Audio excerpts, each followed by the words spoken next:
Hello students, in the last video we did about the different facts and the terms related to division, and in this video on page number 76 we have properties of division. Here the first one is, if a number is divided by 1, the quotient is the number itself. Okay, when we divide a number with 1, we'll get the same answer. We get the same answer mean the number itself. It can come as a fill up. So we have to underline this, number itself. Okay. Now, second one is, if a number other than 0 is divided by itself, means same number will be divided, we'll get 1.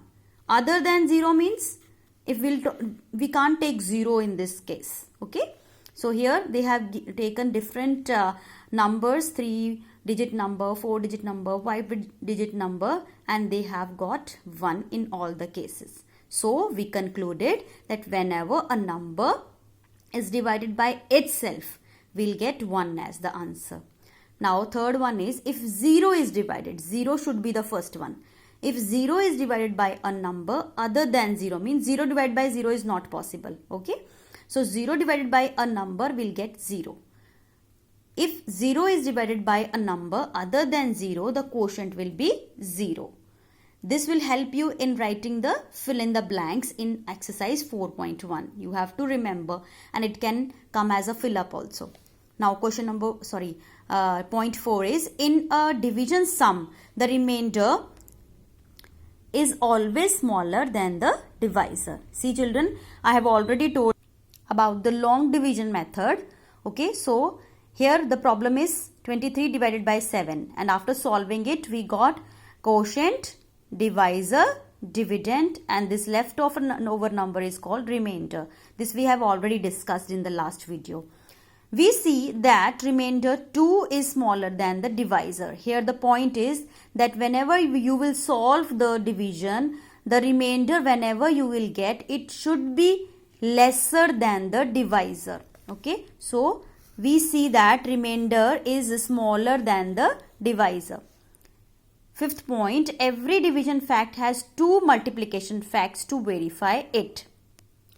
Like in the example, in division, 12 divided by 3 is equal to 4. How will you solve it, beta? 3 4s are 12, so it is 4. So we can write it as a division of 3 and 4 will get 12. And also you know, in the multiplication you have done in the properties that we can change the order also, and then also we'll get the same answer. So if you will interchange 4 and 3, you will get 12 only. So there are 2 types of division multiplication facts of one division fact. This kind of questions will also come in the exercise, children. You just have to multiply divisor and the quotient, you will get the dividend. Okay, this type of questions are there. Write multiplication facts of one division fact. Okay, this kind of questions you have to do. Sixth one is, the product of the divisor and the quotient added to the remainder is always equal to the dividend. So children, we have got this formula that how we can check the division is correct or not. Okay, this you have to remember, divisor into quotient plus remainder is equal to dividend. Sometimes this also comes in the fill-ups.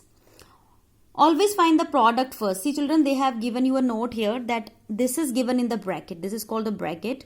Divisor and quotient they have given in the bracket. Why? Because we have to solve this first. So whenever you will do the problem sums related to this, you will multiply divisor and quotient first, then to this answer you will add this remainder, then only your answer will be correct. It should be equal to dividend. Now this helps us to check whether the division is done correct or not. So same thing I told you now, that this formula will help you to check whether your answer is correct or not. Okay children, now I will give you just idea of exercise 4.1. You have to do it yourself. See, fill in the blanks. In a division sum, the remainder is always dash than divisor.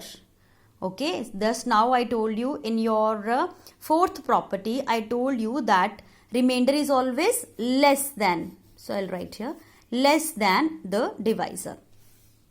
If a number other than 0 is divided by itself, the quotient will be 1. If a number is divided by 1, the quotient is the number itself. Write yourself. Now here we have dividend 38, divisor 7. You have to find out quotient and remainder. See children, how will you solve this? You will just write the answer here itself. Okay. Now I told you in the previous video that we have to take the table of 7 and till we get 38 or less than 38 we have to choose. Now 7 ones are 7, 7 twos are 14, 7 threes are 21, 7 fours are 28, 7 fives are 35. And if you will choose 7 sixes are, then it will be greater than 38. So we will choose 7 fives are 35.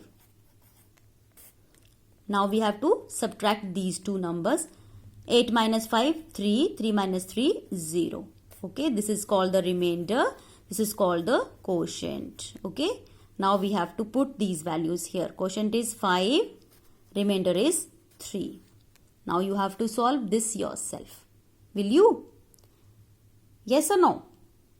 See children, here you have to use the formula which I told you previously. This one, divisor into quotient plus remainder is equal to dividend. Okay. Now, this is very easy. You just have to use the properties and solve all these questions. Okay.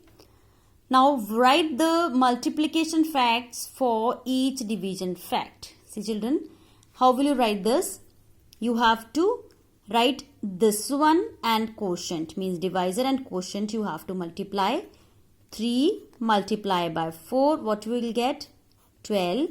Now other division fact or multiplication fact also we have to write. That will be 4 threes are 12. In the same way you will write all these. Question number 4 is write the other division fact for. Other division fact mean we have to interchange these. So what it will be? 20 divided by 5, it will be 4. So this is your answer. So in this way you have to complete this exercise. Okay children? Bye bye.